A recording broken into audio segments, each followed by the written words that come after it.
आपको तो पता होगा वीआई यानी वोडाफोन आइडिया कंपनी शटडाउन होने जा रही है। अब ये कैसे शटडाउन होगी, क्या है इसके पीछे रीज़न, अगर आपको नहीं पता तो मैंने इसके ऊपर अलग से वीडियो बना के रखा है, तो उसको आप जाकर देख लीजिए कि आखिरकार वीआई शटडाउन क्यों हो रही है। और अगर ये कंपनी शटडाउन होती है तो जो यूज़र है उनका क्या होगा, क्या उनके मोबाइल से अचानक नेटवर्क गायब हो जाएगा। मतलब आप अगर ऐसे ही यूज़ कर रहे हैं सिम कार्ड को, नेट चला रहे हैं, इंस्टाग्राम देख रहे हैं और अचानक कंपनी बंद हो गई तो आपका नेटवर्क अचानक से चला जाएगा या कुछ और होगा, कैसे होगा, क्या होगा। अगर कोई भी कंपनी शटडाउन होती है तो क्या होता है, तो आज के वीडियो में इसी टॉपिक के बारे में मैं बात करने वाला हूँ। आपको बताऊंगा कि कोई भी कंपनी बंद होती है या फिर वीआई अगर बंद होती है तो उन यूज़र का क्या होगा, जो वीआई का सिम कार्ड यूज़ करते हैं उनके साथ क्या होगा। तो आगे वीडियो से बढ़ने से पहले अगर आप इस चैनल पर नए हैं तो हमारे चैनल को सब्सक्राइब कीजिए और बेल आइकन को दबाना ना भूलें, क्योंकि ऐसे ही इंटरेस्टिंग टॉपिक मैं इस चैनल पर डेली अपलोड करता रहता हूँ। तो वीआई बंद हो रही है और इसका जो ऑफिशियल स्टेटमेंट है वो वीआई की तरफ से आया है। लेकिन क्या इतिहास में पहली बार ऐसा हो रहा है कि कोई टेलीकॉम कंपनी बंद हो रही है? क्या इंडिया में ऐसा पहली बार हो रहा है? तो बिल्कुल नहीं, क्योंकि जब जियो लॉन्च हुआ था तो उससे पहले कितनी सारी कंपनी थी हमारे इधर, जो टाटा डोकोमो थी, एयरसेल थी, टेलीनॉर थी, उसके बाद वर्जिन मोबाइल थी, बीपीएल थी। मतलब बहुत सारे जो छोटे प्लेयर थे वो इंडिया में थे। लेकिन जियो के आने के बाद धीरे धीरे सब बंद हो गए। तो उन यूज़र का क्या हुआ जो एयरसेल में थे, जो यूनिनॉर में थे, जो वर्जिन मोबाइल में थे, जो बीपीएल में थे। मतलब इतने सारे जो प्लेयर थे, जो छोटे मोटे प्लेयर थे, तो उनका क्या हुआ, उनके यूज़र का क्या हुआ। तो ट्राई का एक रूल है कि अगर कोई भी कंपनी बंद होती है या उसको शट डाउन करना पड़ता है, कोई भी रीज़न हो, अगर वो चला नहीं पा रही या फिर वो घाटे में चल रही, कोई भी रीज़न हो सकता है, अगर कंपनी बंद हो रही है तो ट्राई का एक नियम है कि उनको अपने यूज़र को 1 महीने पहले ही बताना होता है कि हमारी जो कंपनी है वो बंद हो रही है, तो अपने जो सिम कार्ड है उनको पोर्ट कर लीजिए या फिर दूसरे कंपनी में जाइए, जो भी करना है कर लीजिए, लेकिन हमारी जो कंपनी है वो बंद हो रही है। ऐसा आपके मोबाइल के ऊपर एसएमएस आता है, आपको पोर्ट करने का ऑप्शन दिया जाता है। तो ऐसा कुछ होता है हर उस कंपनी के साथ जो बंद हो रही है। अगर वीआई बंद होती है, वोडाफोन आइडिया बंद होती है, तो वीआई को भी उन यूज़र को एसएमएस भेजना पड़ेगा जो यूज़र वीआई को यूज़ करते हैं। उन सभी को एसएमएस आएगा कि हमारी जो कंपनी है वो 1 महीने में बंद हो रही है, तो अपना जो सिम कार्ड है उसको आप किसी और कंपनी में पोर्ट कर लीजिए।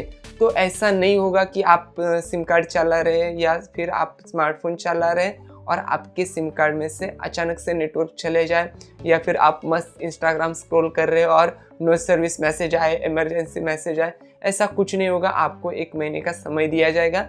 आप उसमें चाहे तो पोर्ट कर सकते हैं या फिर वो अगर आप पोर्ट नहीं करते वो नंबर तो ऑटोमेटिकली डिस्कनेक्ट हो जाएगा। लेकिन उसके बाद उस नंबर को लेने के आपके पास चांसेस नहीं रहेंगे, वो नंबर परमानेंटली बंद हो जाएगा। और अगर कोई कंपनी उसको देना चाहे तो भी वो बहुत बाद में देगी, मतलब बहुत सालों बाद वो नंबर किसी और कंपनी को दिया जाएगा, तुरंत ही वो नंबर एक्टिवेट नहीं होता। तो अगर कोई भी कंपनी बंद होती है तो 1 महीने के अंदर अंदर आपको वो सिम कार्ड पोर्ट करना चाहिए। अगर नहीं करते तो वो नंबर आपका परमानेंटली बंद हो सकता है। तो ये तो हुआ वीआई यूज़र का। लेकिन इंडियन मार्केट का क्या, क्योंकि अगर वीआई चली जाती है तो मेन प्राइवेट कंपनियां 2 ही बचेगी, एक होगी जियो और दूसरी होगी एयरटेल। और फिर इनमें दोनों में ही जो अपनी ड्यूओपोली है वो चालू हो जाएगी। मतलब अगर एक ने प्राइस बढ़ाया तो दूसरी भी प्राइस बढ़ाएगी, जो एक ने किया वो भी दूसरा करेगी। और तीसरा जो प्लेयर है हमारे पास वो है गवर्नमेंट का, वो है बीएसएनएल। लेकिन बीएसएनएल की हालत आपको पता है, बीएसएनएल को आखिरकार कौन ही यूज़ करता है। जहाँ पे नेटवर्क है वो भी लोग बीएसएनएल से परेशान हो चुके हैं। मैं खुद एक बीएसएनएल यूज़र हूँ, मुझे पता है ट्रैवल के दौरान बहुत बीएसएनएल को प्रॉब्लम आता है, उसका नेट इतना अच्छा नहीं है। तो मतलब 2 ही कंपनी मेजर बचती है इंडिया में और वो अपनी डुओपोली चालू करेगी। चाहे वो प्राइस हाइक भी कर सकती है, जो चाहिए वो सर्विस देगी, जो चाहिए वो नहीं देगी, वो कुछ भी कर सकती है। अगर आपके एरिया में एक ही किराना का स्टोर है, दूर दूर तक कोई भी किराना स्टोर नहीं है, तो वो क्या करेगा कि जो उसको चाहिए वही बेचेगा और जितने प्राइस को चाहिए उतने ही प्राइस को वो बेचेगा। तो ऐसा होता है, एक दुकान अगर एरिया में बचती है, अगर बहुत सारी दुकानें होगी तो कंपटीशन होगा और उससे क्या होगा कि दुकानदार हैं उनको अपने कस्टमर है उनको लाने के लिए कम से कम प्राइस देनी पड़ेगी, अच्छी सर्विस देनी पड़ेगी, अच्छे से बात करना पड़ेगा। तो इतनी सारी अच्छी चीज़ें कस्टमर के साथ होगी।